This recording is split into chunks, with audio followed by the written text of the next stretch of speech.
All right, so after watching that, a little bit of deja vu here. Was there any difference that you saw, starting with you, Phil? Well, I think it was clear that Jared was on the defensive. He had a lot of explaining to do because there's been so much controversy in Congress over the last 2 years. And I thought Bruce did a pretty good job of answering the questions. In the past, he's had a tendency to take the question and redirect it into a criticism. I thought he did a pretty good job of doing that. Tiffany, while very classy and elegant, I really didn't come away wondering why she's running for this office in the first place. Ethan? Yeah, I thought Jared did a pretty good job defending his record. He's been clear that he's been, bipartisanship's very important to him. I think that came across quite a bit. His areas where he stood up to Joe Biden, which is obviously important in that district because in that district, Donald Trump won. So I think he was pretty good about defending his record and being clear that he understands what small businesses, what working class folks are going through. Bruce did a pretty good job too. I mean, he kind of weaves his way around issues a little bit and tries to be both sides. I'm pro-life, but I'll respect Maine people, and didn't really have an answer around gay marriage and some of those. So I think he gets a little, he loses a couple points on that end. Tiffany, I agree with Phil. You didn't come away with it saying, okay, what does she stand for? What is the difference? I kind of wanted to see her come into the debate and say very clearly, okay, here's why I'm here, here's what I'm fighting for, that really separated her from the other two. But, her answer on abortion was the best answer out of the three, no, hands down. Yeah. One of those issues that Golden clearly didn't differentiate himself from the Biden administration or from Congress was on the Inflation Reduction Act. There was a lot of talk about that. How do you feel like that will weigh in for voters when they head to the polls? Will they hold that against him? Well, they might, only because he voted for it and he owns it, so now he's got to turn it into a positive. And I don't know how you do that with heating oil, about to rise dramatically, filling your gas tank, inflation. I think he's got a tough sell there. He's doing a good job on that. He did vote for it. He's not trying to walk away from it. He understands that it's, hundreds of millions of dollars of investment into Maine, into climate change to try to reduce some of the impacts that global warming are happening. So I think actually he's understood that that's a good issue for the state of Maine, and he's not backing off. And I think that's the smart way to go. As much as Bruce Poliquin wants to turn it into a negative, I think he understands, no, actually Maine people want that kind of investment in our economy. So he did well on that issue. Yeah, and sticking on that, the idea of bipartisanship, all candidates were asked how they would work across the aisle. Tiffany Bond kind of had an answer, has never been in the office before. Poliquin, who has been in the office before, didn't really give a solid answer other than to mention New Balance shoes. Do you think any of these candidates can really work across the aisle, and is that what Mainers are looking for? I actually think that both Bruce and Jared did a decent job on that answer. Jared, obviously, he's voted against the president on a number of very big issues that people recognize, and he also had a few examples where he's worked across the aisle. Yes, Bruce with the shoes, we all know the shoes, he's been running on that forever, but it is a good example. That was a Democrat that he worked with. I think that Bruce tried to paint Jared as somebody who, votes all the time with Democrats when people recognize he's not like that. And I think similarly, Bruce did have a couple opportunities where he wasn't quite as partisan as others. Yeah, I think Ethan has got it summarized just about right.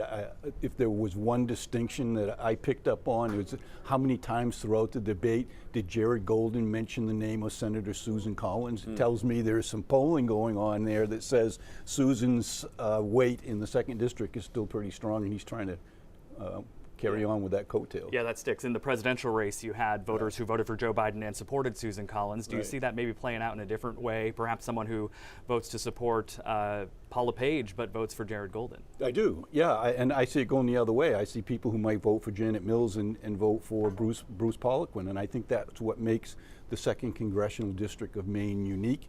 It's clearly conservative, but there's a lot of values up there that people would say that represent the Democrat Party.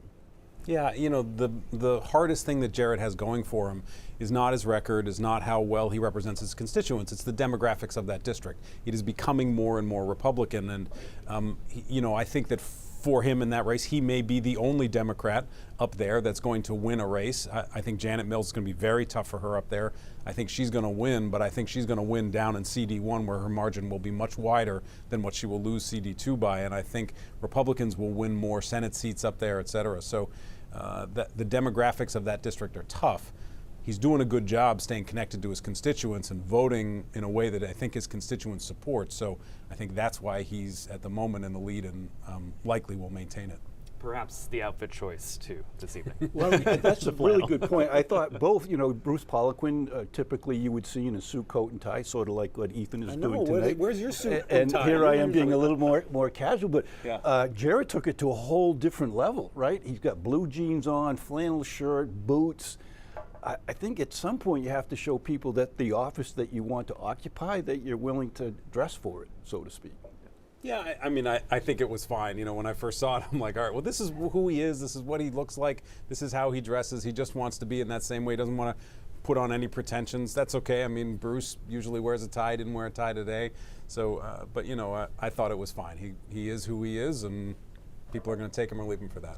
Political analysts and fashion analysts in one interview. Yeah, who'd have thought? Back to the issues real quick. A big one for a lot of Mainers is the issue of Roe v. Wade and abortion. Things remained pretty civil, but you had Poliquin, who of course has said that he's pro-life, Golden, who said that he's pro-choice.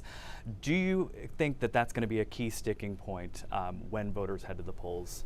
I do. Yeah, I think there's the perception out there that you're just one vote away from having all these current laws stripped away. I've yet to hear one of them, any governor or Congress or legislative, say, vote for me and I'm going to undo Maine existing law. I'm not hearing it, but Democrats are using it as a reason to vote for them because they're going to say, we'll protect you from those mean Republicans who you can't trust because they may do it. But it could really impact Republicans, hurt them, right? Sure. Absolutely. I mean, this issue, we're seeing it all over the country, not just in Maine. Maine is a pro-choice state, and CD2 is a pro-choice congressional district. And I think we're seeing that. Jared Golden is pro-choice. He said that very clearly. And you saw Bruce Poliquin trying to avoid that issue as much as possible. He was very clear, though, he is not pro-choice. He's not pro-abortion. He's pro-life. He made that very clear. But he wanted to sort of say, oh, but don't worry, I'm not going to do anything. But I think as Jared pointed out, his party is leading the charge to do a national ban across the country. And is Bruce Poliquin going to commit to say that he will never vote for anything that would ban abortion across the country? There are bills that Lindsey Graham has put forward over in the U.S. Senate that would do just that. Bruce Poliquin, I think, has to be very clear he would never support that. All right. To wrap things up, winners, losers, what you thinking? I thought it was a draw. I think if you came into this voting for Jared Golden, you left voting for Jared Golden, and the same for Poliquin. And in debates, the first rule is do no harm. I don't think anyone harmed themselves tonight. Yeah, I think Phil's right about that. Nothing came out of the needle did not shift after this debate, but I thought they both did themselves well. I think in terms of Jared and Bruce, I would have liked to have seen a little more out of Tiffany to just sort of really distinguish herself in a way that I was hoping for, just to give us something to chew on. But I think in terms of Bruce and Jared, they both did well. They left with as many votes as they came in with. All right, Phil Harriman, Ethan Strimling, thanks so much.